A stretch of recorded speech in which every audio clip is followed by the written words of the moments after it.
Greetings, humans. You have entered the Command Zone, your destination for all aspects of Elder Dragon Highlander. Enjoy your stay.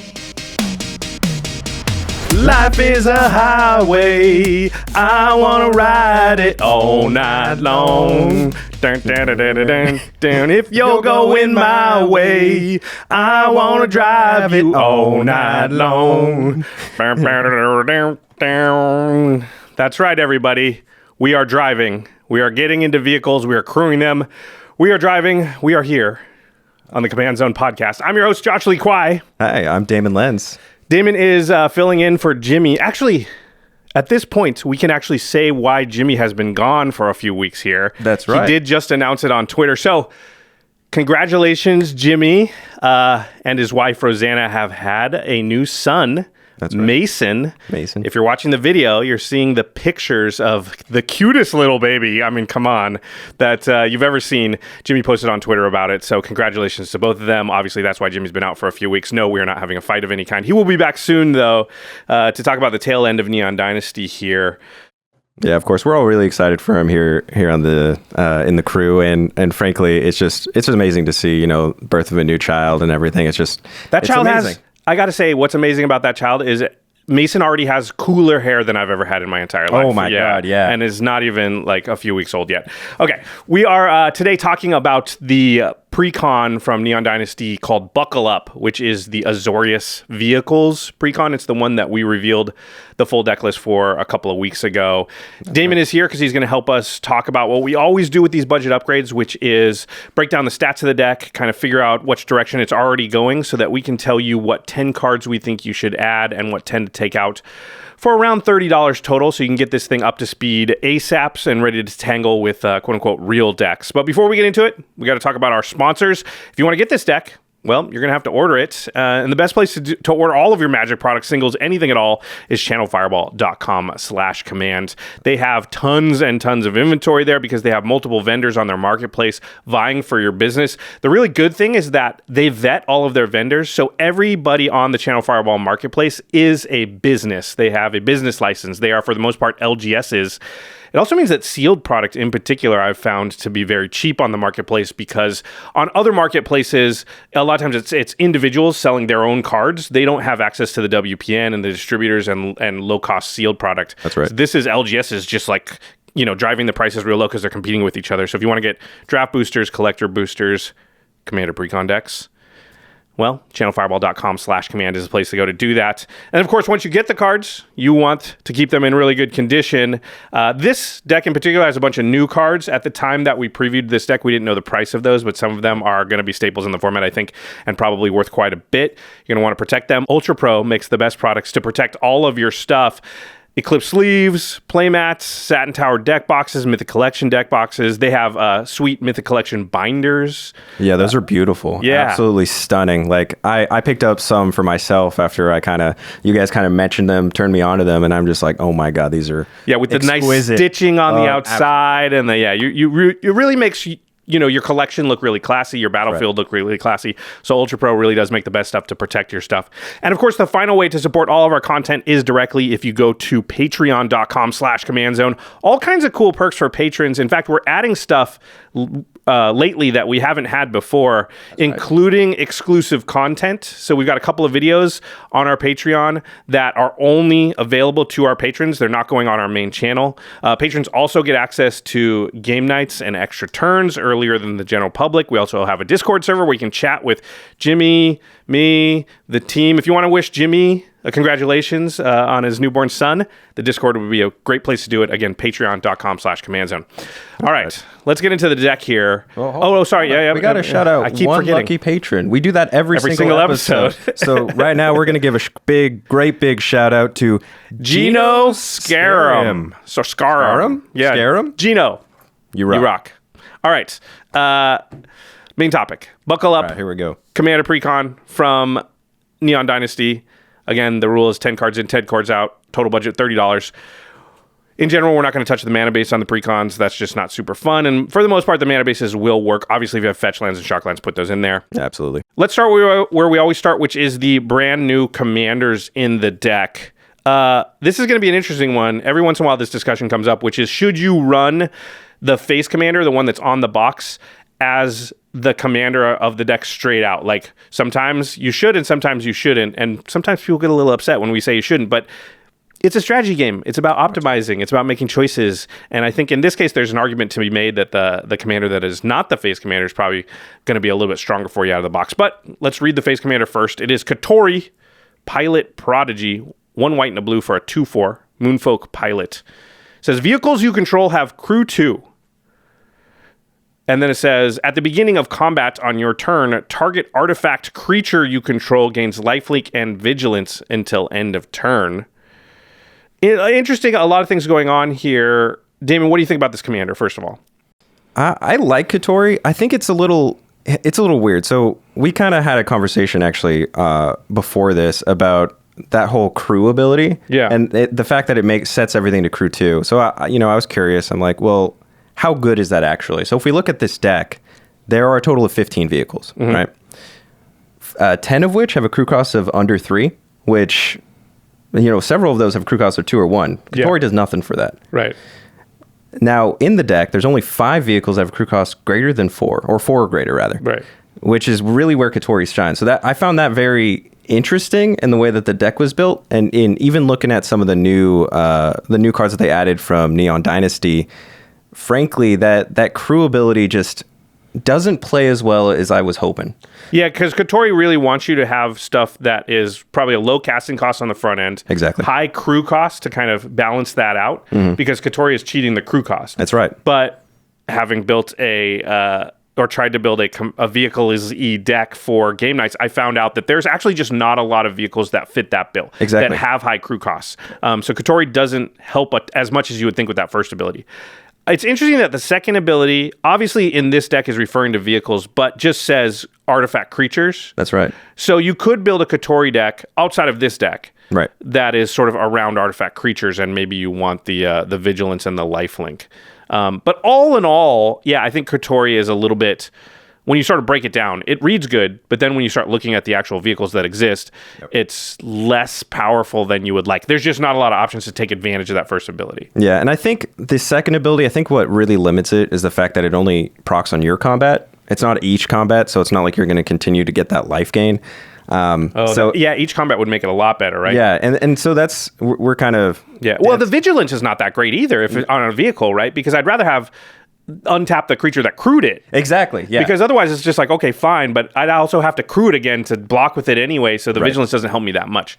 Yep. So we're not super high on Katori, so you might be sort of getting a little bit of a hint of what we're going to, probably suggest here. But let's talk about the second commander in the deck, the alt commander. I will read, and this is the commander that I built my deck around for the most recent episode of Game Nights, which I believe at the time you're watching this will already be out, so you should go watch it if you haven't already. It is Shurikai, Genesis Engine. There was a really cool animation made for this one for that Game Nights. Absolutely stunning. Straight up Pacific Rim. Oh, I was gushing all over it. I'm like, God, this is beautiful. Genesis Protocol activated. Shurikai is 2 a white and a blue, so 4 mana for an 8/8 legendary artifact vehicle, though. Has a crew cost of 8. So if you want it to become that 8/8, you have to crew it with 8 power worth of stuff. But also has an activated ability, which is 1 and you tap Shurikai, and you draw 2 cards, then discard a card, and then create a 1/1 colorless pilot creature token with this creature crews vehicles as though its power were 2 greater. So it creates a 1/1 that crews vehicles as if it were a 3/1. That's right. Obviously, if you got counters on the 1/1, it would, crew it for 2 more than whatever its power is.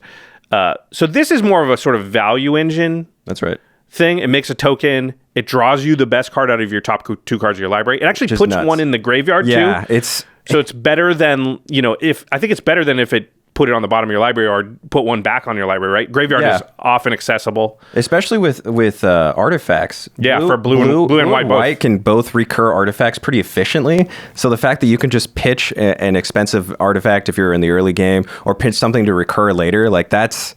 It's incredible. Frankly, the fact that it makes a token too is kind of... I think you can read the pilot thing, but that's just still a 1/1. That's right. Like just tap an artifact, pay 1, make a 1/1 is actually like it's an okay ability. I don't know if we'd play that straight up, but the fact that it's like current, also drawing you a card, the best cards out of 2 cards, like this is a very efficient thing. And the fact that it is a vehicle is actually a plus. That's right. Actually, I was going to say, but Josh, vehicles can't be your commander. Yeah. Oh yeah. Sorry. It has the ability, it has the text. Shurikai Genesis Engine can be your commander because normally a vehicle could not, because it's not a creature until you accrue it. That's right. And the fact that it is harder to remove than a creature makes this a lot better, actually. Significantly better. It dodges all sorcery speed removal that your opponents might have if they try to. Well, not all. I mean, obviously they have a destroy target artifact there. Sure. But at the end of the day, like most decks are built to handle creatures pretty efficiently, and they'll have some ways to handle artifacts, but most of their removal is generally targeted at creatures. The fact that this dodges almost all wraths is incredible. Yeah. And then on top of that, you mentioned the creature thing. You're getting a creature at instant speed. Yeah. That's a big upside. Yeah. So like I can gush like this commander I absolutely love. I'm building a personal deck around it. I mean, doing this exercise really made me want to, but like Shurikai's incredible. Like they didn't just give it like, draw 1, discard 1. Nah, you get 2 and then you discard 1. And then you also the ability that wasn't enough. So let's make a pilot. The ability is quite good, quite strong. I obviously built a whole deck around it too, which was fun to play and I liked it quite a bit. Okay, let's talk. There's going to be an argument to be had about obviously Kotori or Shurikai and which one we run. But before we get into that argument, let's just talk about the monocolored commander that is in the deck. You can't run this as the commander of the deck outside the box, obviously, or straight out of the box because it's mono blue, but we should mention the card. So you want to read it? Yep. Katsumasa the Animator is 2 blue for 3/3 legendary creature, Moonfolk Artificer. Has flying. For 2 and a blue, until end of turn, target non-creature artifact you control becomes an artifact creature with flying. If it's not a vehicle, it has base power and toughness 1/1 until end of turn. And then at the beginning of your upkeep, put a +1/+1 counter on each of up to 3 target non-creature artifacts. All right, so we did a full breakdown of this commander in our monocolored commander breakdown. I sat down with Jordan and went through all the monocolored commanders from the set, so we won't go super deep on Katsumasa here, but, you weren't in that episode, Damen, so what do you think of Katsumasa? So, a few things. I don't feel like this is the type of legendary creature that you'd necessarily build a deck around. I mean, 2 and a blue to animate 1 creature or 1 artifact isn't that good. However, the thing that I liked about it, and it's sort of deck specific to this, is there are not a lot of abilities that will animate an artifact, but then it will retain its power and toughness. This does that. So it only makes the creature a 1/1 if it's not a vehicle. So if you're animating any vehicle, it'll still retain. It just cruise it. Exactly. The 2 and a blue cruise it and gives it flying. Which is very powerful. That means you don't need another creature to crew your creatures. You can still do it at instant speed and all that. The other thing I like about it is the upkeep trigger lets you buff those artifacts. Yep. It lets you buff your vehicles while they're still in their, sleeping mode, their vehicle mode. Yeah, before the key has been turned in the ignition. That's right. And so that's also very unique. I was looking at cards for this deck, and that was something I couldn't find a lot of effects that did that. Yeah. This is something they're kind of leaning into in Neon Dynasty. I noticed that there's a couple cards in the main set that do that. Yeah, they let you put counters on stuff that aren't creatures at the moment. Exactly. It's because the vehicles are such a big theme in Neon Dynasty. So I really like that for this card. But again, running it as a solo commander, that I'm not really convinced by. If you wanted to run a mono blue vehicle commander, I don't know why you want to just run Cosima. I actually probably wouldn't run this as a fully vehicles commander. You're probably looking at, doing some kind of animate your mana rocks, play a ton of mana rocks, animate those, and eventually kill people with those. So you don't start animating until the moment where you've proliferated a bunch. So they're just sitting there. You're putting counters on them, doing blue crap where you're, where you're bouncing everybody's stuff or countering key things, and then you finally go, okay, now I'm going to high tide turn these 6 things into 2020s and kill everybody or that way. That's probably how that goes. Yeah, I don't know. It just seems a little slow to me to do that. And don't get me wrong. Good thing about blue is they can buy that time. That's right.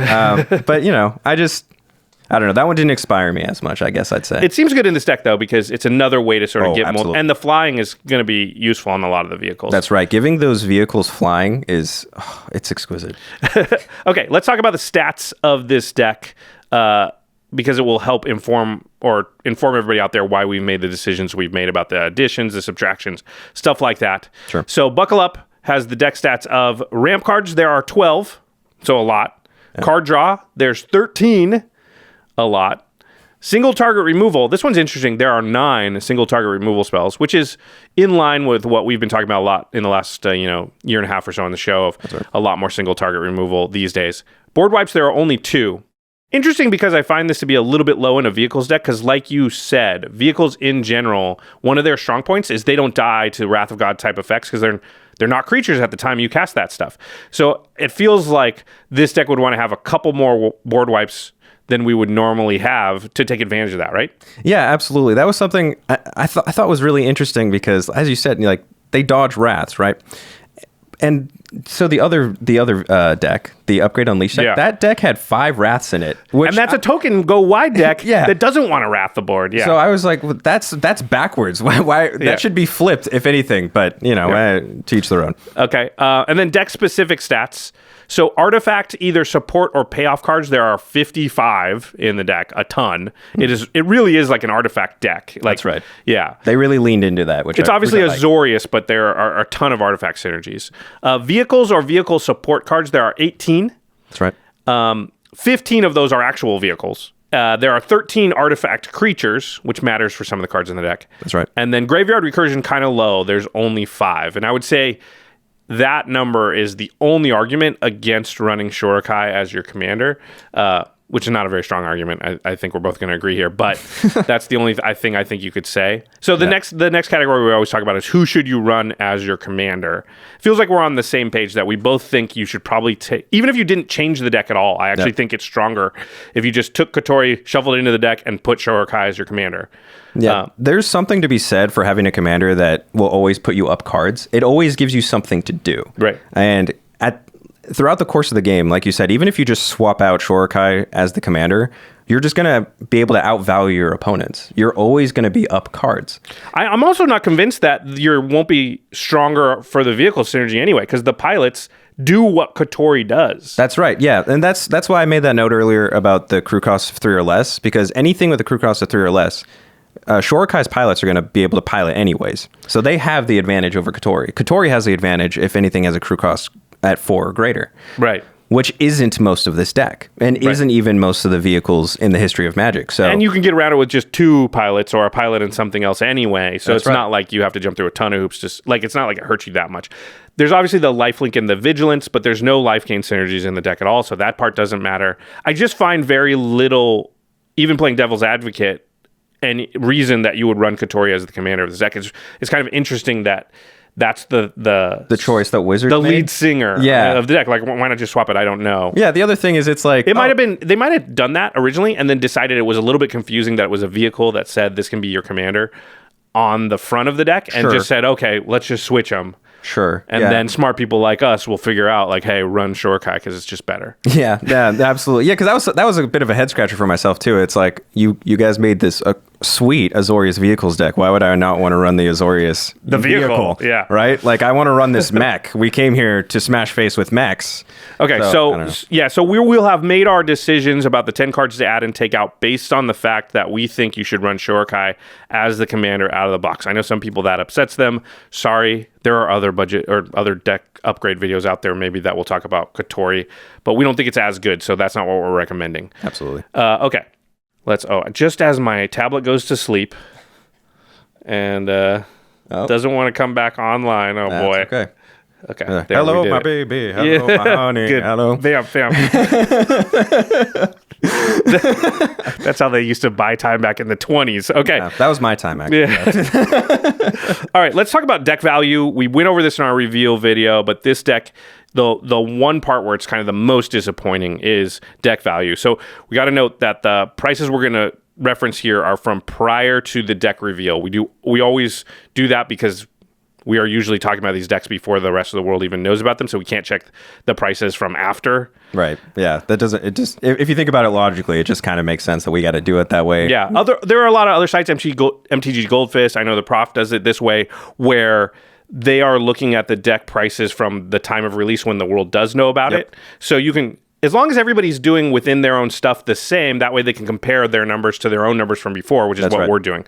Okay, so our total reprint value for this deck, only the reprints, not including the new cards, was $53.42. Yikes. The lowest of any pre-con deck in the history of Precon decks of our podcast since we've been doing the stats and the data. So we weren't around when the very first Commander decks came out. Fair, sure. But I'm guessing the reprint value was much higher than this, but who knows? Yeah, that's true. That's fair.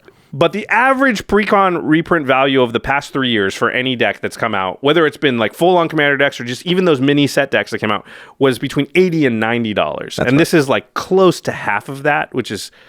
Listen, I already went off about this, so I'm not going to waste a lot of time on this episode, but I think it's super disappointing, and they just got to do better about that. Like, you can't have $53. It's so easy to just add... We're going to talk about a few cards that one single card would put it into the 70s or 80s. That's right. And would work really well with the deck. Yeah, this was... So here's the thing, to give them their due, when I was editing this deck, it's well constructed. Yeah. They hit the markers that they needed to hit, so I got to give them that, right? That's fair. However, you can absolutely hit those numbers and still have good value.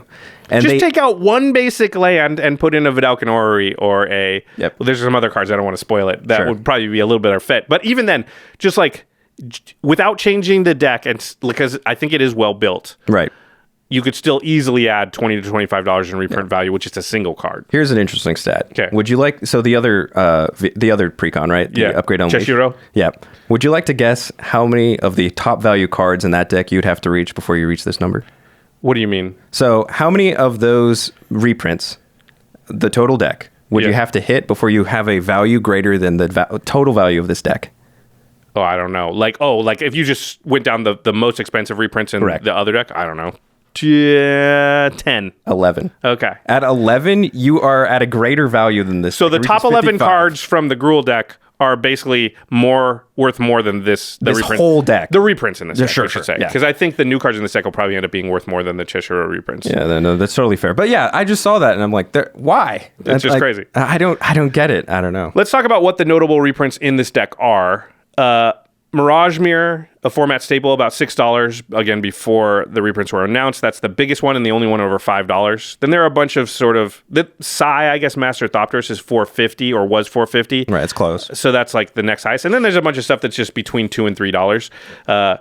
Felwar Stone, Generous Gift, Spire of Industry, Smuggler's Copter, Emery, Lurker of the Lock. I think all of those are really good cards in this deck. Yeah, no, I'm quite happy that those cards are in here. But they shouldn't be the 3rd through, 8th best, right? They should be the 6th through 12th or whatever. Yeah, exactly. Math on the fly. Don't do that. Yeah, it's fine. We understand what you're trying to say. Yeah, that was kind of disappointing. I saw people, talking online like, where's the talisman? Those have yet to be reprinted. That'd be great. Why not just reprint one of the talisman? Yeah, and then the other thing is like this is an artifact deck, and to my knowledge, this is the first artifact deck they've printed that doesn't have artifact lands in it. Oh yeah, just put Seed of the Synod and stuff in there. Why not? Why not? It's not hurting it. Those are a couple bucks, but... Well, I mean, one of my main sort of gripes with the reprint cost was just that the mana base has 30 basic lands. Yeah, 30. Oh, it's like, come on, just take 10 of those and make them into some kind of dual land, and you probably get up towards the $70 mark at least. Yeah. Just even I'm not even talking like, obviously, yes, please put a shock land or something in there, but even if you just do the pain lands and the filter lands and everything else like that. Some of that,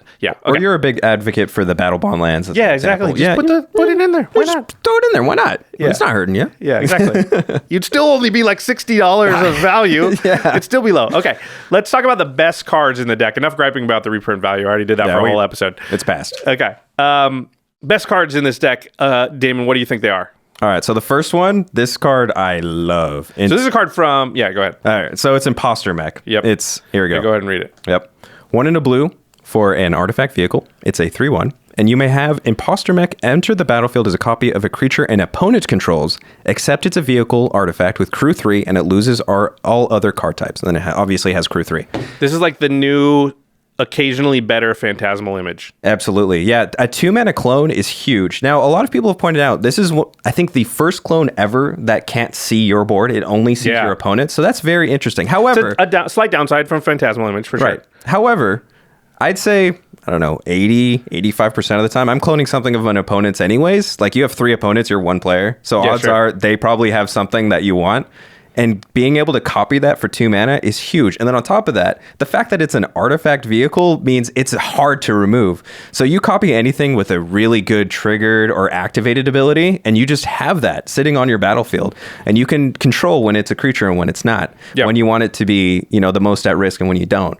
So the fact that it's not a creature unless you want it to be makes it way better because it's just harder to remove. And of course, there are combo type stuff. People have talked about this with the Swift reconfiguration card, but it works with Impostor Mech as well, where like if you happen to clone a devoted druid or something, well, you just have infinite mana because until you turn it into a creature, it will not die from having the -1 counters. Yeah, you can just keep adding those negative counters. Just never crew it. Yep. And you're good. And nobody can force you to crew it. There's no card that does that yet. Yeah, but even like crewing or even like cloning like an Oracle will die. Like that's incredible in a blue deck. Yeah. That's crazy. Like, and it's very hard to kill. Like you need artifact removal for it. So that's right. Yeah, I can see this being one of the best cards from the entire Neon Dynasty set.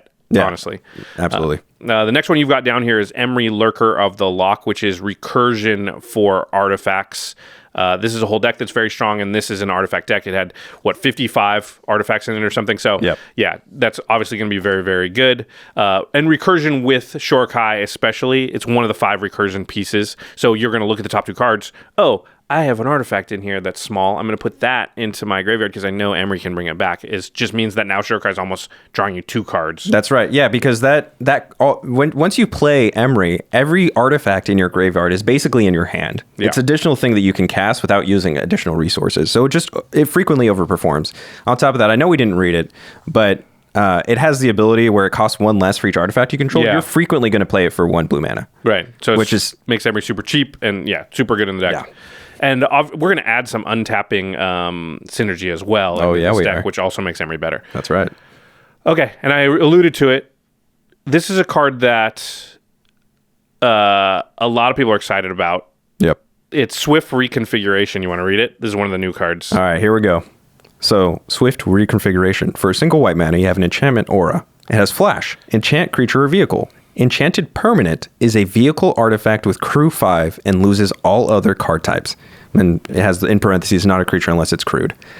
So this card, I'll be honest, when I first saw it, I thought it was terrible. Because I saw it, I'm like, we don't play pacifisms in EDH. Right. Pacifism is a bad card. Right. And then I got into a discussion. I mean, I have to give credit where it's due. Jake, good job on that one. You can use this on your own creatures. Right. And turn your creatures into vehicles, and the fact that it lets you make any relevant creature you have dodge all creature removal is incredible. Could be amazing, yeah. And I think a lot of like commanders specifically would want this just to make them harder to kill. You often want to protect your commander. Yeah. I think it's funny because I think everybody first looks at it and thinks it's crappy. Yep. And then all the discussion around it and online and everything with all the combos and everything, I think actually people are now overrating it, where it's like the devoted druid stuff, sweet, sure, that's cool. It's cool. But that's like one interaction. And there's a couple interactions like that. In this deck specifically, do you think it's going to be good? Because does it have the support to like make it, like, especially if we're running Shurikai, who's already a vehicle, so we're not going to cast this on Shurikai. Right. So there's kind of two parts to that, I guess you could say. There's a lot of creatures in here that are like value creatures. You want them for their activator trigger ability, like I said. The fact that like your opponent goes to Wrath and you're like, well, I'm still going to keep my vehicles and that's great and dandy. But it's like, I really want like this Emery, for example. It's like, I'm just going to save it. And now you just have that as a very hard to remove creature, because Emery is like a must kill threat. And there's a lot of creatures in this deck that fall into that category. And then on top of that, it doubles as like, oh, they're about to attack me with their Voltron commander. Right. I can stem that real quick. You can even do it mid-attack, right? Because it's flash. So you can wait till they do it. Yeah, you can be like, oh, who are you going to attack with that? Oh, I don't know. And they attack you, and you're just like, well, no. And they can crew it later, but it's sort of similar to a bounce spell almost in that instance. A little bit worse because obviously they don't have to pay the mana and cast it again. But, they can crew it next turn. But if you're mid-attack, you won't be able to crew it. Yeah, but crew 5 is big. Crew 5 is a lot. Yeah, crew 5's a lot. So, crew 5 is quite a bit. It basically is like at least one other creatures and probably 2 of your creatures on your board now have to crew that thing. So it kind of takes them out of it, attacking with those or whatever. Although small creatures later in games don't tend to attack a lot. Yeah. Yeah. It's interesting. I don't know. I don't know if I think it's one of the best cards in the deck, but that's why this whole discussion is interesting. Let's talk about the next one, which I believe I'm very excited to just use in general. Yeah. And it's some of that untapped synergy we were talking about. Yeah, I know you were talking about this for your Tim deck. Yeah, this is just the type of effect that I love. So it's Drum Bellower, which is another new card in the deck. It is 2 and a white for a 2/1 spirit with flying. It just says untap all creatures you control during each other player's untap step. Now, should note, Shurikai will not be a creature most of the time. Yep. So you will have to crew it if you want to get the untap, which is a lot of crewing because it's crew 8. So you probably want Katori out if you're going to do something like that. Well, I was going to say, So crew is until end of turn, right? Yes. And you don't have a opportunity to respond during somebody's untap step. Correct. So there is basically never an opportunity where your vehicles are going to be able to untap with this. And that's a really good point. Yeah, even with Cotoriata or whatever, there's no... no, because this is a... Yeah, it's not a triggered ability that goes on the stack, right? It does not. It just untaps like during their untap step. Yeah. So there will never be an opportunity where your vehicles will untap with this, unless you made If it was worded whenever your opponent untaps, then blah, blah, blah. But there's no trigger moment. You just, And I saw people talking about that, so I want to make that clear to clear up that confusion. There is never an opportunity where your vehicles are going to be able to untap with this unless they were a creature from some other effect, not their crew. Right. Something that just turned them into a creature for good, basically. Exactly. Yeah. However, untapping all of your creatures on everybody's untap step is still very, very good. Yeah. I cannot, I guess, undersell how good that is. It depends, I think, on how many. I mean, obviously, for vehicle decks, you're tapping to crew them. Right. So untapping is just good there because you're already going to be tapping to crew. But then it depends on how many other creatures in the deck have Emery tap abilities. Because untapping your creatures, like if it's Oracle Moldiah or something like that, doesn't really do much. You're not unlikely to attack with them, and them being tapped or untapped. I mean, they weren't going to become tapped, so untapping them doesn't do a lot. So I think it really depends on the makeup of the deck for how good that is. Yeah. When it's good, it's going to be insane, though. Absolutely. Because that's 3 untapped. So Emery's just yep, everybody's turn, I can do my thing. Yep, exactly. Or even with Shurikai, if you have other ways to untap him, making it so those pilots can continuously crew on opponents' turns is pretty good. And that's even its worst case scenario, I guess I would say. So this thing has a very high ceiling, and I'm really excited to see how it plays out. It can just be the threat too. So I've got 3 pilots. I crew my Shurikai so it could block, and then they're untapped on the next turn. So it can just sort of leave you with good defensive posture. That's a good point. Shurikai has a very big threat of activation. Yeah, it's hard to attack for your opponents to attack into an 8/8. Although. I could see people doing that so you'll turn into creatures so they can kill it. So be careful. That's true. Yeah. Absolutely. All right. Those are the best cards in the deck. We are now going to move on to the fun part of this whole exercise, which is the 10 cards that we think you should add and the 10 we think you should take out for $30 or less to get this thing, I was going to say ready to rumble, but what is a revved up and ready rev you up? We're going to ready to race? Ready to race. We're going to help you. These cards are going to get you past the finish line. There you go. There you go. There you go. This is equivalent to the NOS in your engine. There you go. Blast you forward. It doesn't matter if you win by an inch or a mile.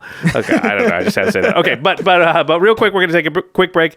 Hear a message from our sponsors. We'll be right back. This podcast is sponsored by BetterHelp Online Therapy. Check out BetterHelp.com/CommandZone. Hey, it's me, Tamio. I've been going through some unexpected changes lately. I moved back home, had to make new friends. Jinka taxis turned me into a Phyrexian. This isn't quite how I saw my life going, and honestly, it's been pretty stressful. But thanks to BetterHelp, I've been working through that stress with my therapist, all from the comfort of my own home, which I guess is new Phyrexia now? Ugh. We all have those moments when our life changes directions or just feels incomplete, but you don't have to get completed to start feeling whole again. Therapy is a great tool to talk things through with someone who will never judge, take sides, or corrupt your homeworld.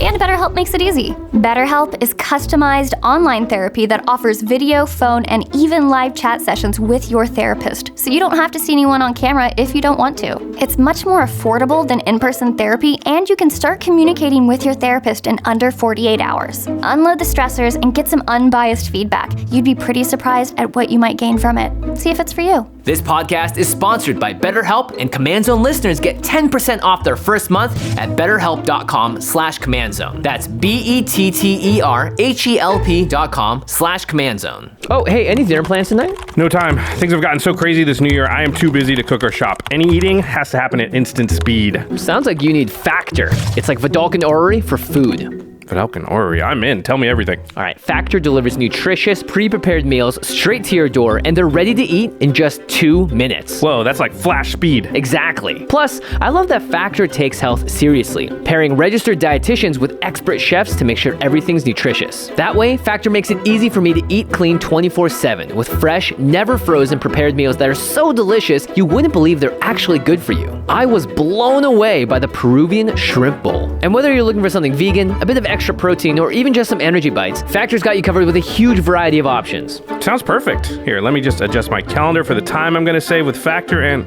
Wait a minute.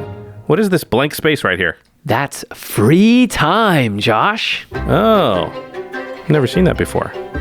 Head to go.factor75.com/command120 and use code command120 for $120 off. That's code command120 at go.factor75.com/command120 for $120 off. Avast me hearties, the name's Zara, renegade recruiter, and I'm looking to grow me pirate crew. For years I searched me opponent's measly hands and found only scurvy dogs. But then I started using Indeed, the hiring partner that lets you attract, interview, and hire all in one place. It'd be the only job site where you're guaranteed to find candidates that meet your must-have requirements, or you don't pay a doubloon. Indeed is your first mate at every step of the hiring process, helping to find great talent while saving time with tools like virtual interviews. Plus, there's my favorite part of Indeed, Instant Match. It provides me with a short list of quality candidates the moment I sponsor a post. Then I can invite them to apply immediately, knowing they'll be ready to enter the battlefield attacking! With Indeed, I have a treasure map to the grandest booty of all, qualified enthusiastic employees. Yar! Start hiring right now with a $75 sponsored job credit to upgrade your job post at Indeed.com/CommandZone. Offer is valid through March 31st, so go to Indeed.com/CommandZone to claim your $75 credit before March 31st. Again, Indeed.com/CommandZone. Terms and conditions apply. Need to hire? You need Indeed. All right, we're back. We are talking about the Buckle Up Azorius Vehicles Precon deck from Kamigawa and Neon Dynasty. We're about to get into the fun part, which is the 10 cards to add and the 10 to take out to get this thing across the finish line. That's right. Yeah, it's about as family fast as possible. It's about family.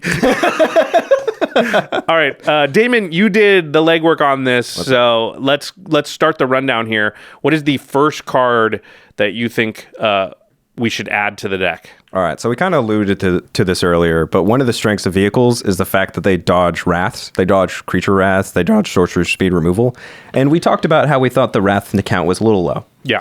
So I wanted to fix that. So the first card I'm adding here is Austere Command. So it's $1.90. That's right. I didn't realize it was so cheap now. That's great. Yeah, it's been reprinted a couple times, so good job, Wizards. Yeah. Good job on that reprint. Yep. Yeah. All right, so Austere Command is 4 white for sorcery. Choose 2. Destroy all artifacts. You're not going to pick that. Destroy all enchantments. Destroy all creatures with converted mana cost 3 or less. Or destroy all creatures with converted mana cost 4 or greater. So this is also good because you could do like enchantments and big creatures and leave your pilots around. That was a big thing I was looking for with my Wraths. I want to be able to keep my pilots. Your pilots are your best resource for crewing your vehicles, because and you talked about this during the deck reveal with Jake. You know, building a vehicle deck is kind of like building an equipment deck. You have to make that balance of creatures to vehicles. Shurikai completely gets around that by giving you the creatures. And well, he doesn't give you the vehicles, but yeah. Yeah, but he gives you the creatures as a vehicle, which is fantastic. So I want to be able to keep those pilots. This is a Wrath that does that exquisitely. You're going to be able to Wrath either enchantments or even big creatures, like you said. You're going to be able to keep those pilots, and you're going to be able to keep, more importantly, your vehicles. Yeah, and I would say, like, in general, you're going to probably the most common usage is still going to be big creatures and small creatures for this. Mm-hmm. You just have the option sometimes. But a lot of times you're going to look around and be like, yeah, I'd still like to kill all their little stuff, and I'm going to lose 3 pilots, but whatever. Because I'll still keep most of my board. They'll lose all of theirs, and I can repopulate my pilots by just tapping Shurikai a few times. Yeah, absolutely. Yeah. So I just, flexible Wraths are good. Yeah. And this is one that just happens to work pretty well with this deck, and I was really happy to include it. All right, what is your next include? All right, this one is pretty spicy. All right, we got Perplexing Test. It's 3 blue for an instant. Choose 1. Return all creature tokens to their owner's hands, or return all non-token creatures to their owner's hands. This was about $4.30 before we just mentioned it just now. That's right. So again, we got another Wrath. It's instant speed. So again, your vehicles are not going to be creatures on your opponent's turns most of the time. Yep. And then on top of that, you can choose the non-token option, so your pilots will dodge this Wrath. Yeah. So you're still going to retain those pilots on your opponent's turn, still be able to crew your vehicles, but you're just going to be able to Wrath all of your opponent's creatures back to hand. Even if you do it on your turn, you just don't crew yet. That's right. That's the thing about you're choosing when to do it. So you could easily be like, play this on my turn, crew all my vehicles attack. Yep. And then you're just like, well, you're dead now. Yeah. Because all your creatures are gone. You didn't have any blockers. Yeah. Yeah. Where'd they go? I don't know.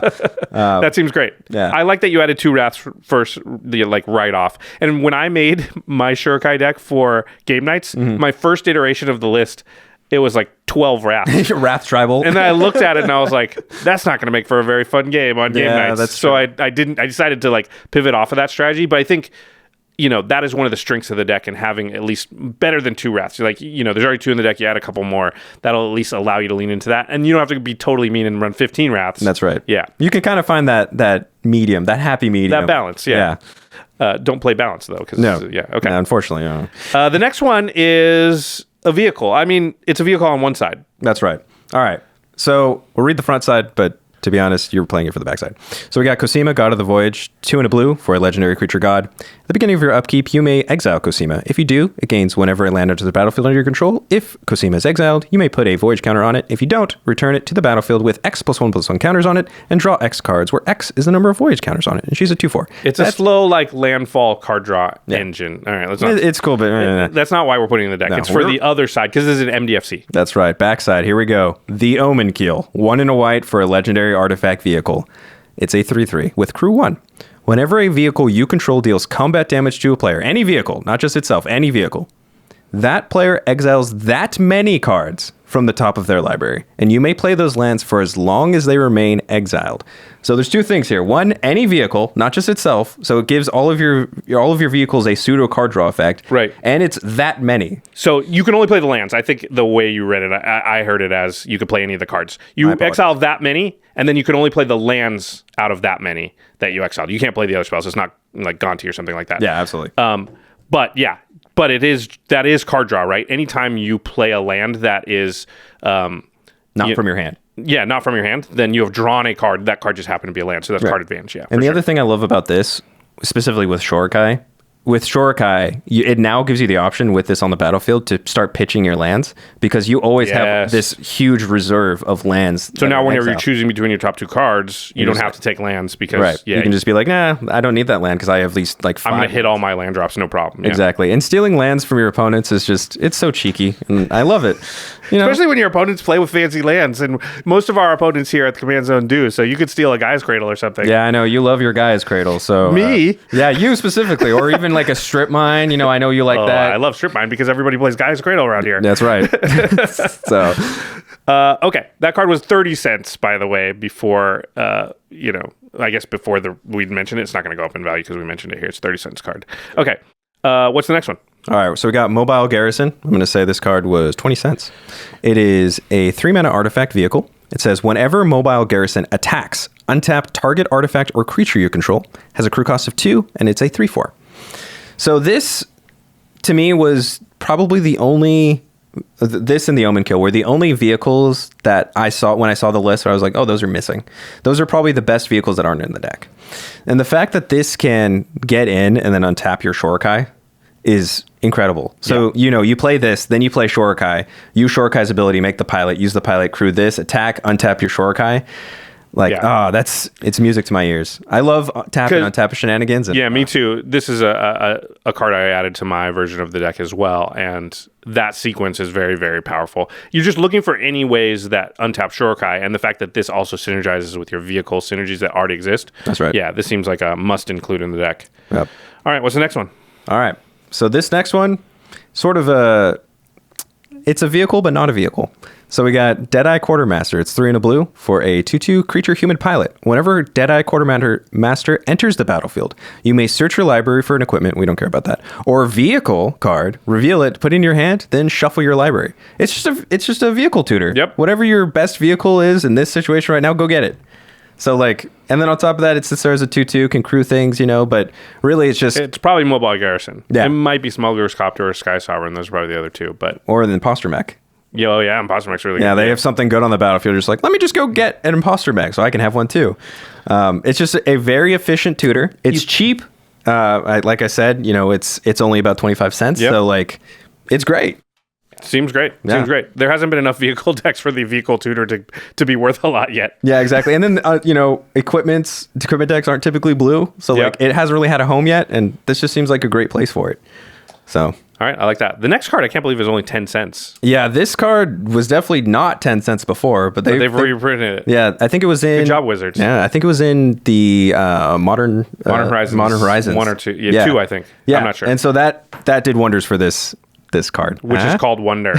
So the card is Wonder. It's 3 and a blue for a creature incarnation. It has flying. It's a 2/2. You don't care about that. What you care about, as long as Wonder is in your graveyard and you have an island, creatures you control have flying. So Shurikai lets you dump things into the graveyard pretty easily. That's right. This is a card that is happy to be pitched, happy to sit in your graveyard. It gives all of your vehicles and all your other creatures, but really all of your vehicles evasion and a very relevant evasion ability. There's usually at least one player that you're going to be able to get in at, if not more. Oh, flying for all your creatures is just super powerful and often just wins you the game at a moment when you're like, all right, give everything flying and...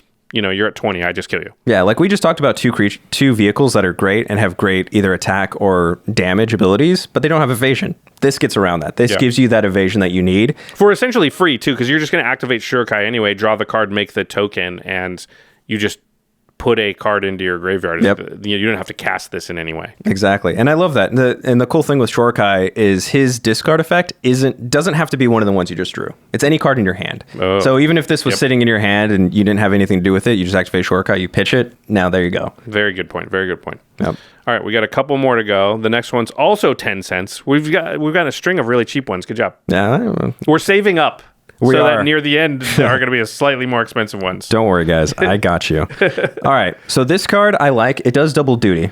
So we got Rebecc, Architect of Ascension, 3 and a white for a legendary creature, Human Artificer. It's a 3/4. Artifacts you control have protection from each converted mana cost amongst artifacts you control.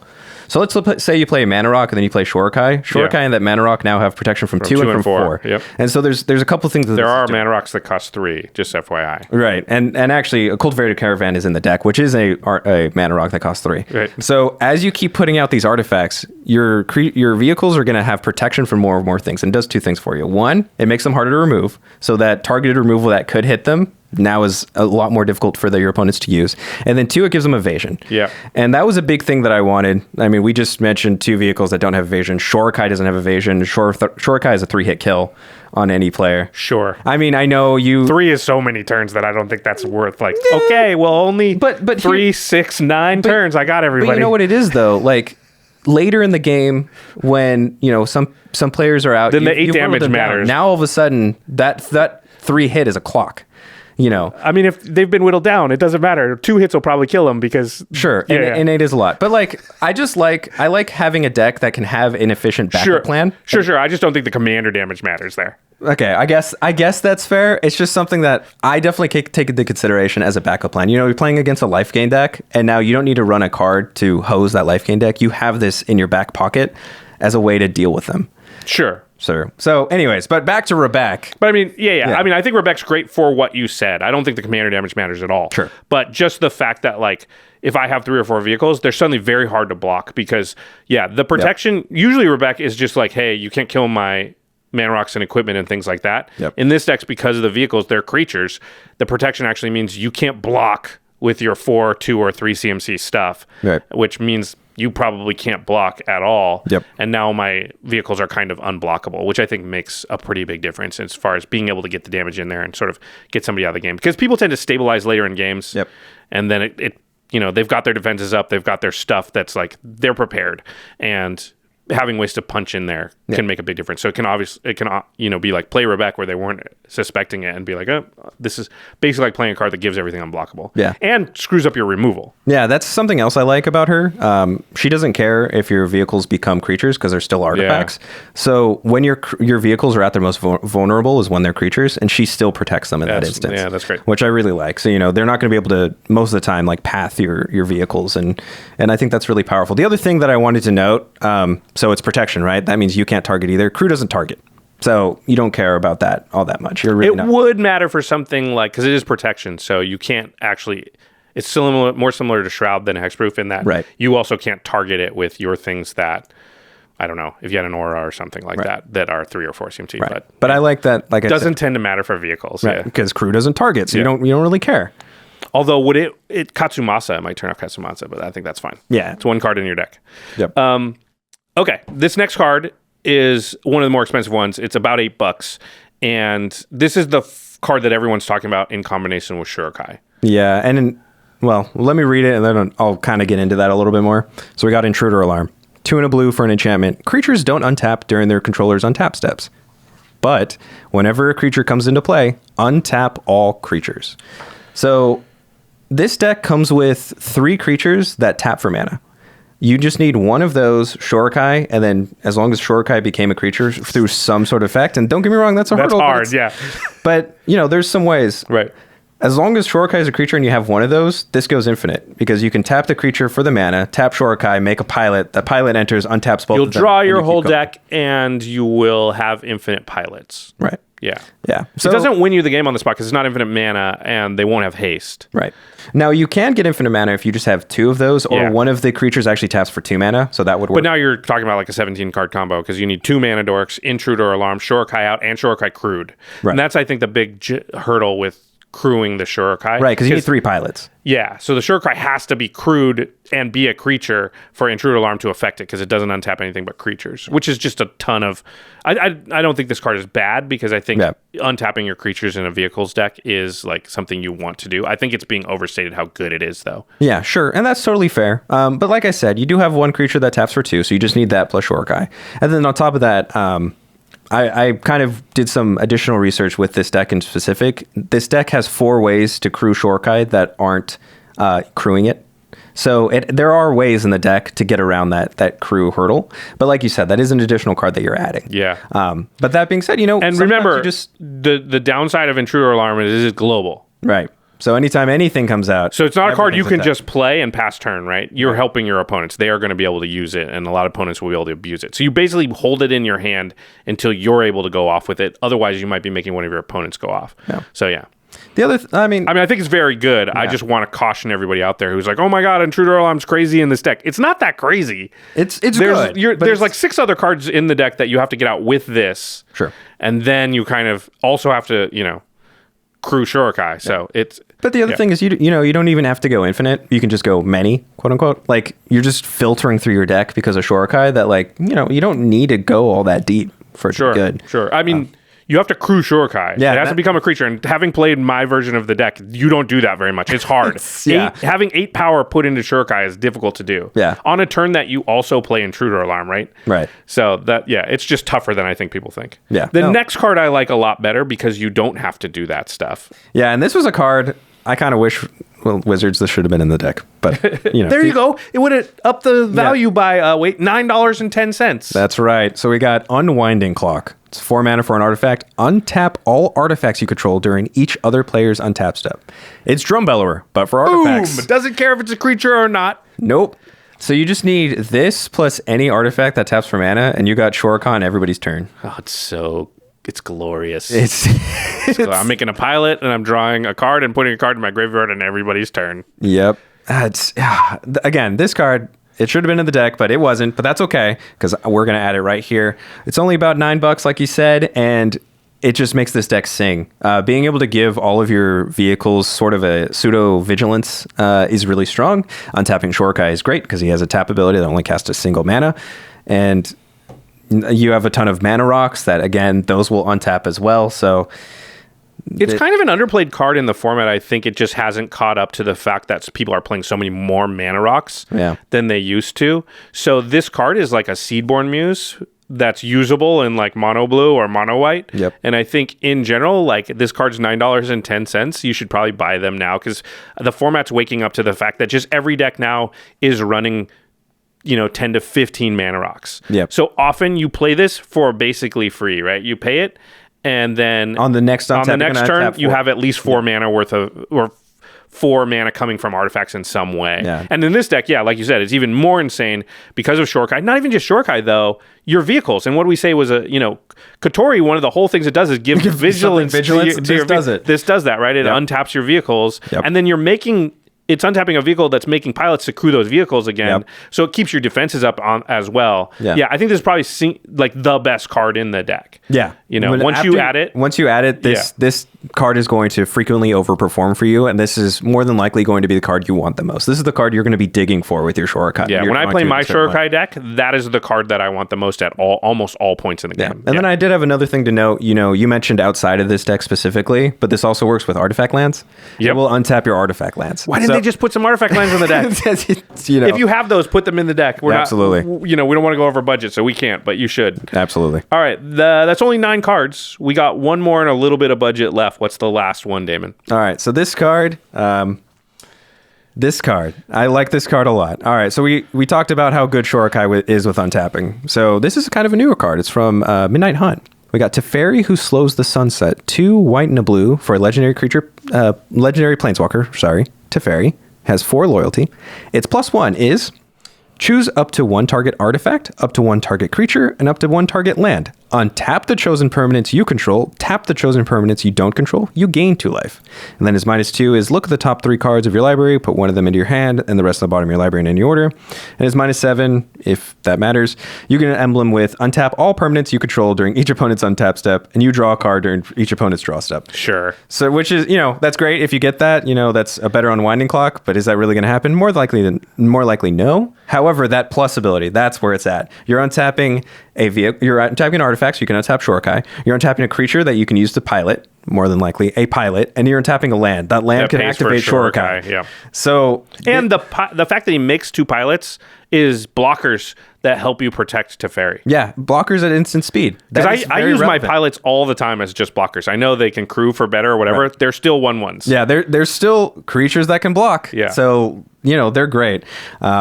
And Teferi is just so And this great. card was only $3.50. That's right. So not a super expensive planeswalker. Yeah, seems great. If you tick it slowly towards that ultimate, I mean, if you get the ultimate, you'll win. Yeah. So it's very threatening. They have to answer it. So if you have Wonder or something, it's pretty tough to get in at Teferi. That's right, because now those pilots that you're making have flying. So what are they going to use? And your vehicles and everything, it just becomes very hard to get around. And they can't even just remove something and then come in because it's hard to remove vehicles a lot of times. So and as we said, Shurikai needs 3 pilots to crew him. With this, you're at least getting 2. Yep. So you're almost there. So if you had made a pilot at any other turn, now your Shurikai can sit on defense and protect your Teferi, which I really like. Yeah. Although it's better to, I think, almost always to just block with your pilots. Right. Yeah. Right. But I'm saying, but they might have trample or something. Right. In that situation, it's another option that you have. And I'm saying that would be in a board state where all you had was the pilots, no other vehicles, which isn't more likely, but sometimes that happens. And in that case, you have that Shurikai in your back pocket to protect your Teferi. Yeah, so that seems like a good ad. Okay, our total, you were a little under budget, was $27.75-ish. Yep. So nice. We have a few honorable mentions here, just because sometimes it can be hard to cut it down to 10. We got to do the thing. You got to throw it. Yeah. That's right. Okay, so what are your honorable mentions? All right, so this first one is right up my alley. It's very cheeky. Your opponents will not like it, but you will love it. Daring Thief, 2 and a blue for a creature human rogue. It's a 2/3. It has Inspired. Whenever Daring Thief becomes untapped, you may exchange control of target non-land permanent you control and target permanent an opponent controls that shares a card type with it. So here's the thing. Normally, this isn't great because you're like, well, I don't want to give them anything, yeah. Yeah, where you're like, well, the other thing is you have to untap with it. So you have to attack with it or something. You have vehicles. That taps the creature. Yeah. So as soon as this untaps, you're like, oh, this little pilot that I have, let me give you that. Let me take your best creature. Let me have that Consecrated Sphinx. Let me have that. Yeah, you trade your 1/1s for their best stuff. And it's so brilliant. Yeah, Inspired is a really good mechanic with vehicles in general because you can also tap them at instant speed. So you just do it on the end step before your turn. That's right. Let me ask you, why wasn't this one, why is this an honorable mention? Why wasn't this one of your, because this seems really, really good. So I guess 2 parts to it. Yeah. The first part, and it's probably the least compelling part, is the fact that when I was building this deck, I noticed that there was kind of a suite of 2 cards. There are 2 groups. Yeah. There was the group of cards that were very, very cheap, but good for the deck. And then there were the cards that were very, very expensive and great for the deck. I could basically run none of the expensive cards, and I could only run the cheap cards. As a result, I noticed I'm a little under budget, so I need to cut some of these lower price cards, get some of that more expensive stuff in there. Sure. So that was probably the least argument. But the other thing that I thought was, you're typically, as the way that this deck is constructed right now, you're probably only going to get 1 activation on this on your turn. There's not a ton of ways to untap creatures. And I think there are versions of this deck that you can build that this is going to overperform in when you have more of those untap effects. That's actually how I'm building my deck. And I suspect that's how you build your deck. When you have more ways to untap it, it becomes significantly better. Yeah.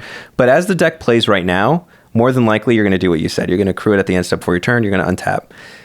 But your opponents see that coming. They see it coming a mile away. So you really want to be able to untap it the turn you play it. And right now, as the deck's built, it's not going to be able to do that in any consistent way. A big reason I didn't put it in my deck is because you can't crew for less. You can crew for more. That's true. And so you have to have a vehicle out to crew before this is good. This will do nothing with just Shurikai, right? Right. And just, there's a lot of vehicles in the deck, but there's not so many that you're going to guaranteed have one on the board all the time that's not Shurikai. So I didn't want to be relying on, I mean, it's great if you can do it, but I think you need like 20 plus vehicles before you're like, I definitely always have one. Right. And you're not quite at that many. Right, exactly. That, like I said, there's a version of this deck where this card is going to be incredible.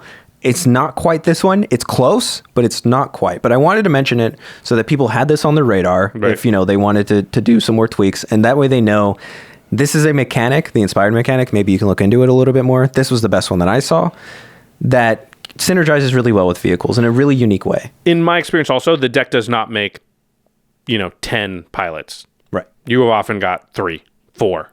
So your dreams of stealing everybody's creatures is not likely to happen. Yeah. Stealing 4 will usually still win you the game, but you're not like stealing every creature on the board generally. Because at a certain point, you're like, I stole all the good ones, and I don't want to give any of those ones away to get another one, but I don't have any pilots right now. Yeah. So...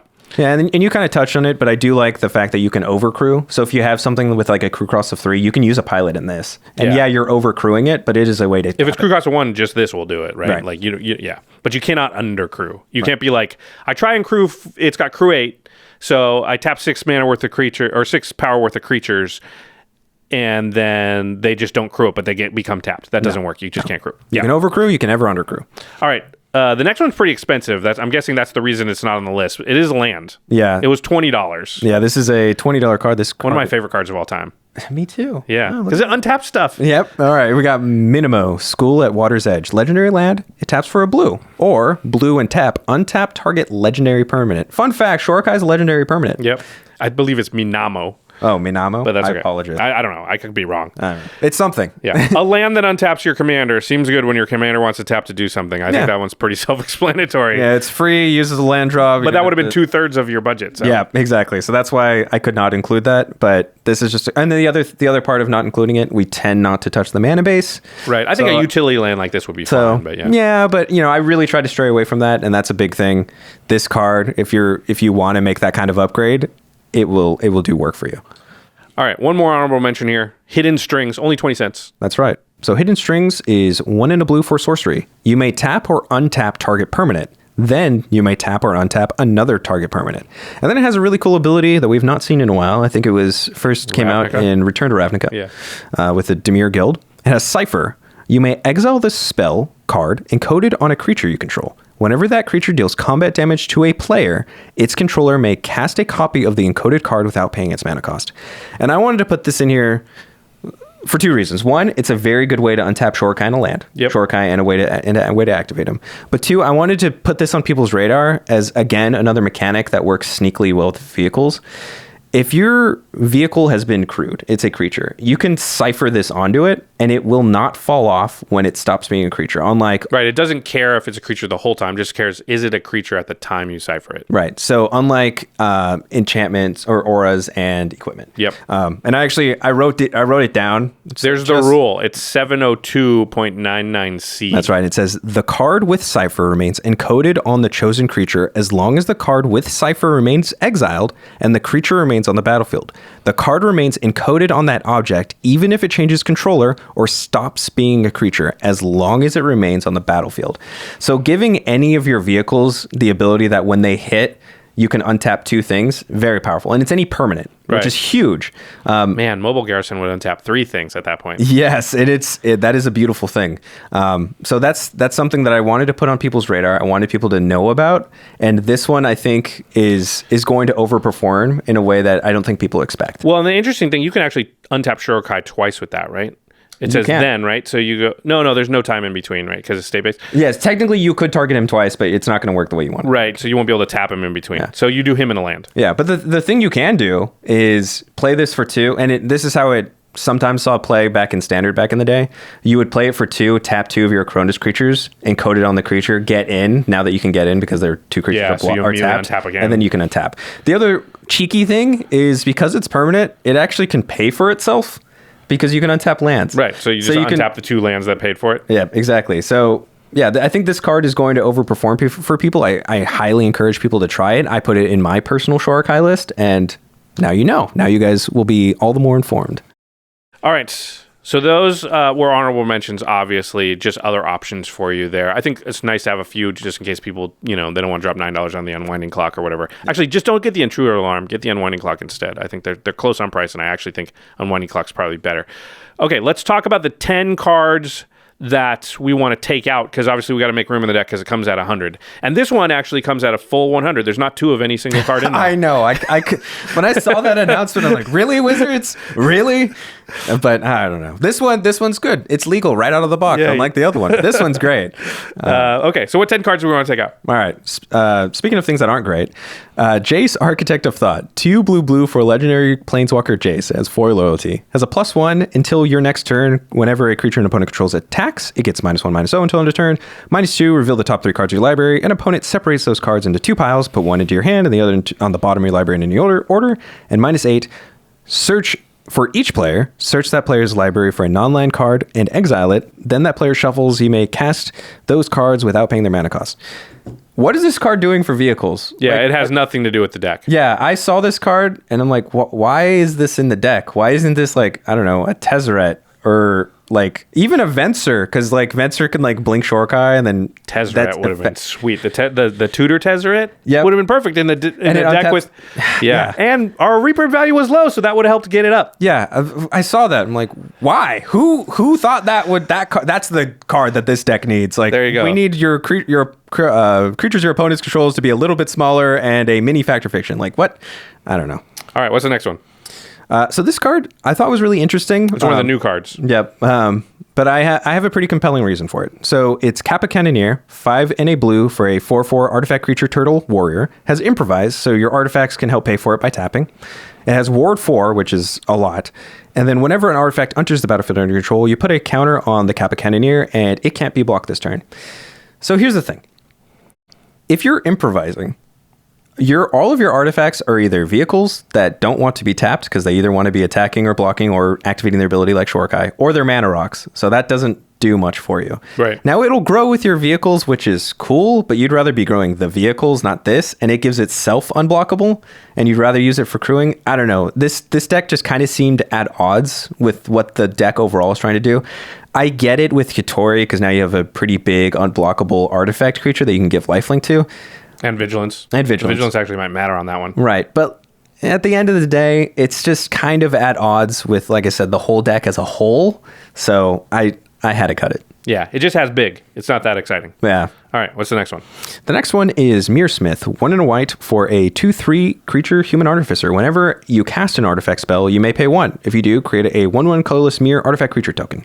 So yes, it's giving you vehicles that can crew your vehicle. I mean, it's giving you a creature that can crew your vehicles whenever you cast vehicles. That's great. But you're essentially taxing your vehicles for that. You're paying 1 more, and it's only a 1/1. Whereas this deck has like Psy in it, which does it for free. Right. So I'd rather not tax my vehicles for just a measly 1/1. To me, that's just not worth it. So makes sense. Yeah. All right. And then next we got Riddlesmith, keeping up the pattern of Smiths, apparently. We have a 2/1 creature human artificer. Whenever you cast an artifact spell, you may draw a card. And if you do, discard a card. So it's looting, and I like looting. I think I like looting more than most people that play Magic. But it's just too low impact. Shurikai is doing it for you at a significantly better rate. And there's just better things that you could be doing. I'd rather just be up cards in general than have the mana selection in this instance. And because specifically you have Shurikai in the command zone that you can reliably have, this card I think is just going to underperform. Yeah, and the deck only comes with 5 recursion pieces on its own, and we didn't really add any. No. So we're not leaning into that part of it. Yeah, I get that. Yeah. The next one, Cataclysmic Earhulk, 3 white for a 4/5 artifact creature construct with vigilance. Whenever Cataclysmic Earhulk enters the battlefield for each player, Each player chooses an artifact, a creature, an enchantment, and a planeswalker from among the non-land permanents they controlled and sacrifices the rest. This is a very unreliable Wrath. It's one of our Wraths, though. It is. We don't have that many. Which is why I wanted to make sure I upped that number, which is why I added 2. You could presumably add 3, and that's totally cool. However, this is so unreliable that I'd rather not run it. On top of that, your vehicles don't get around it. Yeah, I think that's the biggest thing is, of all the Wraths that we talked about and why vehicles are good against Wraths, this is not one of the ones that vehicles is good against. Nope. Because it doesn't just get rid of creatures, right? Like you're going to keep one vehicle. Yep.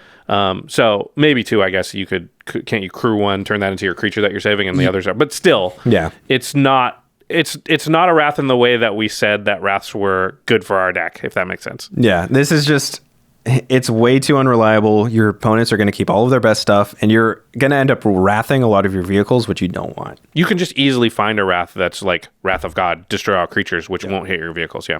Or the 2 that I added. Those are great. Yeah. Well, I meant in addition. Yeah, sure. Okay. All right, so we got the next one is Access Denied. Another one of the new cards. Yeah, that's right. 3 blue for an instant. Counter target spell. Create X 1/1 colorless Thopter artifact creature tokens where X is the spell's mana value. So this is like Spell Swindle, except instead of treasures, you get 1/1 Thopters. I'd rather have treasures, by the way. Yeah, me too. And we still don't play Spell Swindle much. Exactly. This deck just isn't going to reliably be holding up 5 mana all that often. If you have mana up, why wouldn't you just activate Shurikai? Well, I mean, yeah. But then you have to be holding up 6, right? Yeah, I think the first point is really what it is. Big, high, expensive, casting cost counterspells like Spell Swindle, Desertion, that kind of stuff. Yep. They're only good in decks that are like mostly instants. Yep. So that you have a lot of choices because you could easily hold up mana for this and nobody plays like a really big spell. Or what if they cast a 4-drop? Do you do it? Probably if the answer is no, then you could easily go the whole round of the table and nobody gives you a clear, like, I cast something for 7 mana where you're like, yes, I want that. In which case you get to the player right before you and like, crap. They cast a 3 mana thing. I guess I just will do this because I held up 5 mana and I can't not cast it. Right. And if you don't have any other instance in your hand, you just, These cards like this, they read okay, but they end up being very hard to play. And, and this deck's not going to hold its mana open, so I get it. Now, to give credit where it's due, Wizards did put both Wrath Capuchin and Shimmermere in this deck, so that's 2 ways to give your artifacts instant speed, I guess you'd say. But you can't reliably get those cards. Exactly. So, like, you can't put a card in your deck that's like only good if I have one of the other 2 cards or another card in my deck that I only have 2 of, basically. Yeah. I would just want to say that because I suspect that's what they were thinking when they added those 2 cards. It's just that's not going to reliably happen enough where you're going to be like, yes, this is something that I'm consistently going to have 5 mana open for. Yeah, I don't think they were thinking like, oh, this will make Access Denied good. I think they were just thinking those cards are good in this deck. You think so? Because to me, I don't know. I saw those and I'm like, those are good, but it's not like a card those aren't cards that I would put in my version. But I saw them and I'm like, well, maybe you put those in and then now you're down the line and you're like, well, let's have some sort of payoff if they didn't want to do this other thing. I think they design a lot of the new cards as like, it's playable in this deck and it'll be fine, but really you're going to take it out and put it into other decks. That means if you're not excited about an Azorius Vehicles deck, you can still be excited about some of the pieces in the deck for your decks. Yeah, that's totally fair. Yeah. Okay. All right, what's the next one? So this next one, you made a comment about this on your video with Jake, and that's kind of what pushed it over the edge for me. So it's Universal Surveillance. So this is my fault. A little bit. I hope I still agree with myself. Universal Surveillance, X blue, sorcery, improvise, draw X cards. Yep. Oh, it's sorcery. Yeah, you can't play it. Because it's sorcery speed, that just kills it. The other thing is, I mentioned the thing about improvise. Improvise works well if you have a lot of tokens or artifacts that don't have tap abilities, but the fact that you want to be attacking with your vehicles most of the time means if you're casting this, you're not attacking, that's not what you want to be doing. It's at odds with the deck. Yep. And sorcery speed just really kills it. If it were an instant, that would be a different story. Yeah. But the fact that you have to do this on your turn, and to me, that kills the card. I'm with you. All right, we got 3 to go. All right.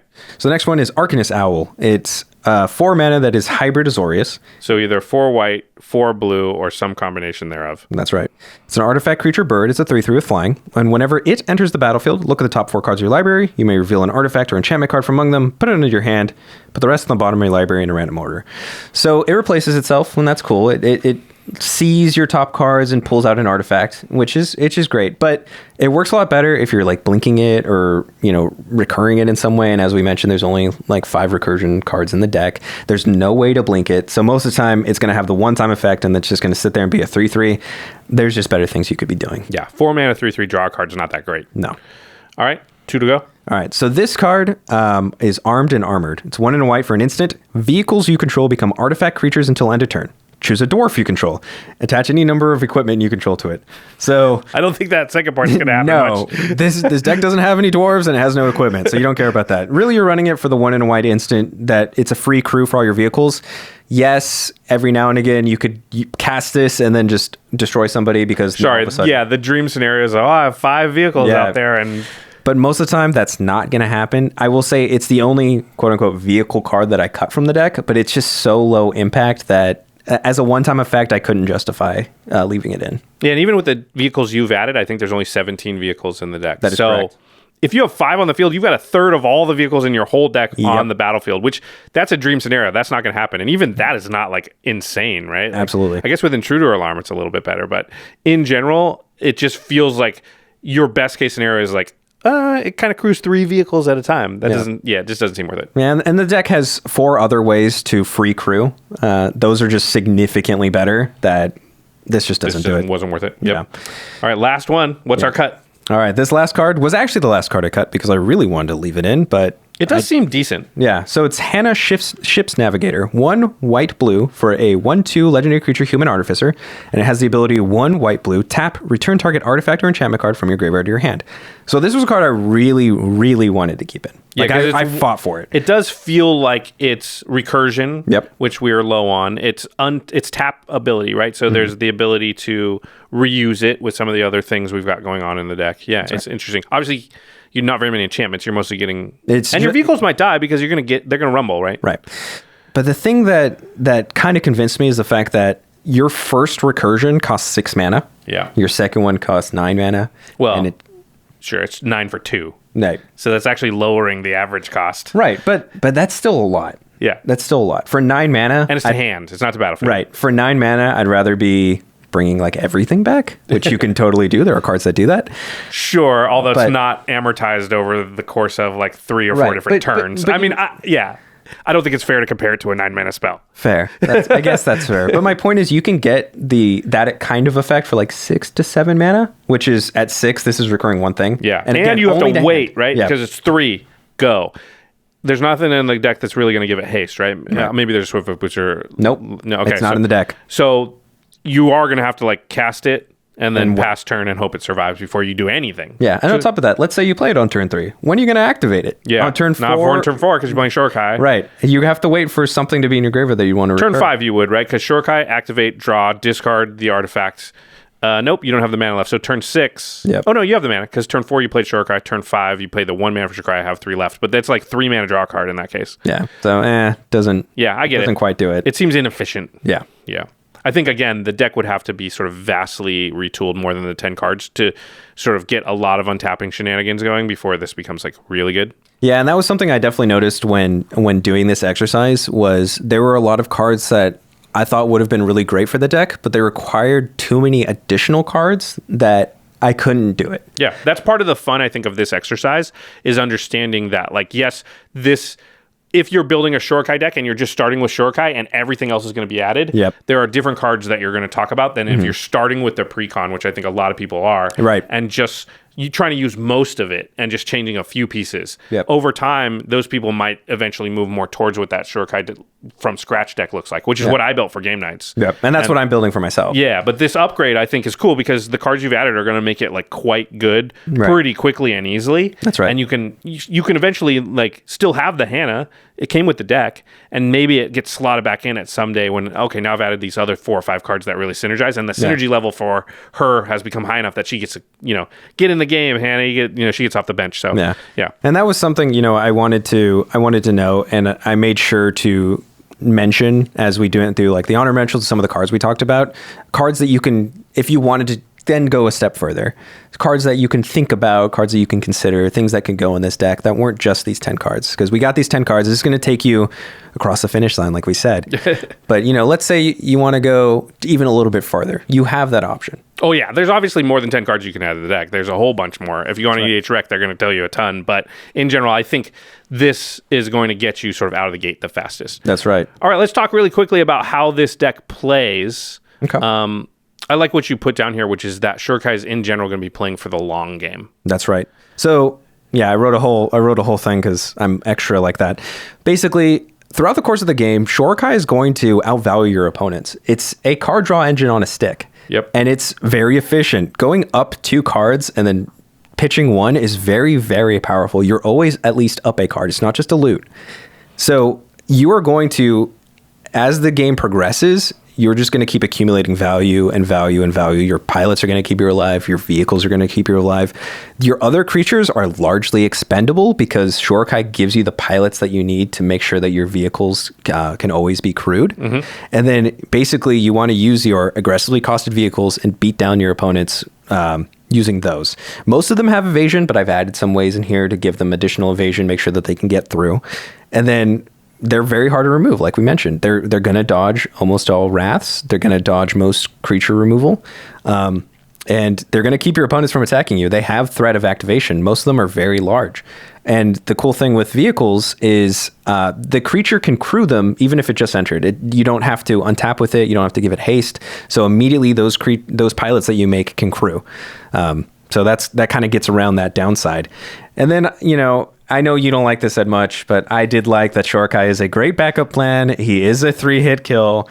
I like it. I know you don't. You hate, Voltron decks, but, to each their own. Right. It's not that I hate them. I just don't think they're effective. A 3-hit kill, as if that is some sort of good thing when the games are ending on turn 8 now. That is just not like a likely scenario. But I think that the damage it hits for 8 is more... It's more worth sort of couching in that manner. Shurikai is a big hitter and can finish off an opponent, sometimes in 2 hits near the end of the game. So I've definitely used Shurikai in my deck in those scenarios. But sure. I've never commander damaged anybody out, and I've actually put a couple cards in my deck, like Duelist Heritage, to give it double strike. So then it's a 2-hit. And I've still never commander damaged anybody out. It's just not, it's slow. It plays, my deck plays a lot like how you said, and I think that's the right way, which is, slow value grind, which is obviously the kind of Magic that I like. You're building an engine. Yeah. And you just kind of keep control of stuff. You wrath some things, you remove some stuff. You've got lots of blockers because of the pilots. You try and set up a situation where you're using Shurikai multiple times on a turn, and that's where you really start going. That's right. And now you're like, I'm looking at the top 4, 6 cards of my library, picking the best 2 or 3, putting stuff in the graveyard for later, making all these little 1/1s that are annoying for my opponents, right, but not super scary. It doesn't tend to look super scary. And then all of a sudden you just kind of before they know it, you're like, Wrath, crew this stuff, hit you for 20. Yep. And they're like, oh crap, I'm going to die, aren't I? Yes, you are, Yeah. Before they can recover. So, yeah, pretty cool. And then I did have one note about how the deck plays. You're going to want your vehicle. You're going to generally want to play your vehicles before Shurikai, because then those pilots can immediately crew them, like I mentioned. The other thing is Shurikai benefits from being played a turn later. You want to play him when you have 5 mana. That way you can activate him the same turn you play him, because you don't want to play him for 4 and then he does nothing for rotation. You really want to play him and be able to activate him because he's a vehicle. You can tap him the turn he comes out. I would say if he's your only 4 mana play, you play him. Right. But if you have another one, then you wait till 5. Right. For sure. But all things being equal, you have a 4-drop in hand. Yeah. Play that 4-drop, play Shurikai on 5, because then you can activate him immediately. And it feels really bad for them to go to remove it and you activate it once, because they're down a card, and you're really not even down a card because you get it back to your command zone. That's right. So a lot of times they just won't do it if you play it in that way. Whereas if you play it on 4, they're more likely to remove it before you get something out of it. Yeah, because at worst, then you played 5 mana, drew 2 cards, discarded 1, and made a pilot, which is still and they fine. Lost their removal spell, and your commander's still in your command zone to be recast now on turn 6, which the next turn. Yeah, that's right. All right, to the listeners, what do you think about the Azorius Buckle Up Precon? Are there any cards that you would add to this deck over the cards that we've talked about, any cards we suggested that you take out or add that you disagree with, we'd love to hear from you in the comments, on Twitter, on our Discord, if you're a Patreon. We always like the discussion. That's right. Tweet at me if I'm wrong and tell me how wrong I am and all these cards that I should have added, and I am the worst. You're asking for it, Damen. We will have, well, I'm sure if you're watching the YouTube video, Damen's Twitter was on screen, but it will also be in the show notes. That's right. And then, of course, once you get your hands on this deck and you're going to upgrade it, or the cards you're going to upgrade, you're going to need to get those cards, right? So channelfireball.com/command is the place to go to get all your Magic products, singles, anything at all. Obviously, the Kamigawa Neon Dynasty stuff is what everybody's talking about. It's one of the coolest sets we've seen, I think, in years. Absolutely gorgeous. Yeah, the art's gorgeous. The cards look amazing. I've been having fun with the limited format even. Yep. It really is a home run sort of on all levels. If you want to get your hands on that stuff, channelfireball.com/command. You're going to get the best prices specifically on sealed product singles because all the vendors are competing with each other, driving the prices down. That's right. Then, once you get those cards, you want to protect them. The best gaming accessories to protect all your game pieces are made by UltraPro. That's the stuff Jimmy and I trust our own collections to. All of my decks are in UltraPro sleeves using the Eclipse technology. They're in the Satin Tower deck boxes, the Mythic Collection stuff. We always use the UltraPro playmats because we don't want our cards to get dinged up, scuffed up. Look how beautiful. Yeah, a lot of value tied up in our collections. Right. So it's something we want to protect. UltraPro is the company you can trust to protect all of your game pieces. Right. All right. Now it is time for the end step where we talk about something cool outside the world of Magic. Damen, I forgot to prep you for this, but you're a fan of the show, so I'm sure you were ready. I was ready. I knew that this was coming, and I kind of went around with a few different ideas. But this weekend, I can honestly say this was one of the best weekends I've had in a while. And, okay. And so it's something. This is going to be a couple of weeks ago for the people watching. That's right. Now you'll know our timelines here. But this was Super Bowl weekend. That's right. Yeah, that was yesterday. It was amazing. But something that I did, and it's something that I haven't done in a long time, and I'd encourage everybody to do this if you get the chance. And right now is a great time here in California, but across the country, it's starting to get warmer. We're coming out of the winter seasons. And right now, I mean, I just checked. This is West Coast bias, but go. Yeah, it's West Coast bias. But that being said, I checked like the U.S. weather, and it's starting to get warmer. Sure. But basically, go on a hike. My family and I, yesterday, just before the Super Bowl, we just went out. There's this hillside by where I live, and then there's this hiking trail that goes around Castaic Lake. It's absolutely stunning. And it's something that I unfortunately haven't been able to do in a while. I've hiked all around Lake Castaic. Beautiful area. Just, getting outside, getting that fresh air, getting an escape from all the chaos that's going on in the world right now. It's something that I think is overlooked. And it's something that I highly encourage people to do. Go out, whether it's by yourself, with your significant other, with your family, whatever it is.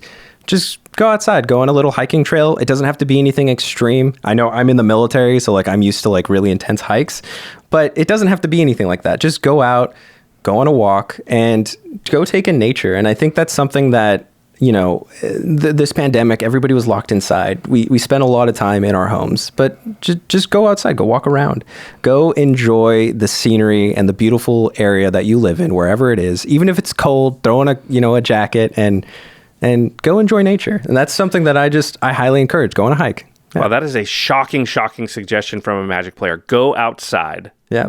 No, What? I agree. It's one of those things, too, where once you start doing it, you just sort of feel so much better. Yeah. Right? I feel like I haven't gotten sun in a long, long time, too. So it's probably a good suggestion for me specifically. Yeah. Yeah. All right, everybody, go out there, enjoy nature, go on a hike or something. That's right. Yeah, breathe in some fresh air. And don't forget, it's about family. That's right. It doesn't matter, and it doesn't matter if you win by an inch or a mile. All right. Special thanks to our amazing team here at the Command Zone, which is Arthur Meadowcroft, Shauna Gillis, Damen Lenz, sitting right beside me, Lady Danger, Manson Lung, Craig Blanchett, Ashlyn Rose, Josh Murphy, Jake Boss, Patrick Nan, Jordan Pridgeon, Sam Waldo, Gaurav Galati, Jamie Block, Evan Limburger, and Mitch Trafford. And a big shout out to Truck Ty, my assistant, who really helps a lot with the research and the data analysis we do for episodes like this. And of course, big shouts to Jeffrey Palmer for the living card animations that begin our show and often sit behind us, although Sam Waldo did this cool one for Neon Dynasty. If you watch this window, you can see a little ninja runs across the top. Oh, the ninja's there right now. There he is. The ninja is sneaking across. He's about to jump. I have no idea how Sam added a moving ninja to the animation, but that's just how cool Sam is. That's right. All right, everybody. Thanks for watching. Thanks. We'll see you next time. Peace. Deuces.